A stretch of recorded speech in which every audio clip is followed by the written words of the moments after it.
హరహర గురుదేవ్ రక్ష రక్ష మహాదేవ్. శ్రీకంఠ శ్రీ సదాశివుని అనుగ్రహం అందరికీ సిద్ధించుగాక. శారదా శ్రీ విద్యాపీఠం వీరశైవ ఆశ్రమానికి పట్టాభిషిక్తులైన తర్వాత వచ్చుచున్న మొట్టమొదటి శ్రావణ మాసం. ఇలాంటి పుణ్యకాలంలో తపోనుష్ఠానం చేయడము సంకల్ప సిద్ధిని అనుగ్రహిస్తుంది. భగవత్ ప్రేరణ వల్ల మన ఆశ్రమం ద్వారా అనేకమైనటువంటి ధర్మ కార్యములు చేయాలని సంకల్పించుకున్నాం.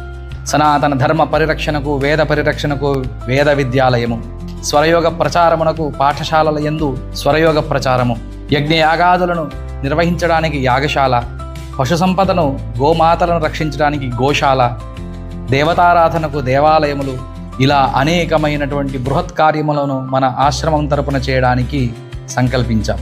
సుమారుగా 8 ఎకరముల స్థలము ఆవశ్యకమున్నది.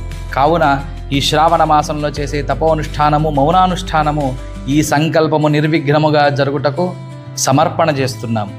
అలాగే భక్తజనులైన మీరందరూ భక్తితో, ప్రేమతో సమర్పించే సమస్తమైన కానుకలను ఈ బృహత్ కార్యమునకు వినియోగించుటకు నిర్ణయించుకున్నామని తెలియజేస్తూ హరహర గురుదేవ్ రక్ష రక్ష మహాదేవ్.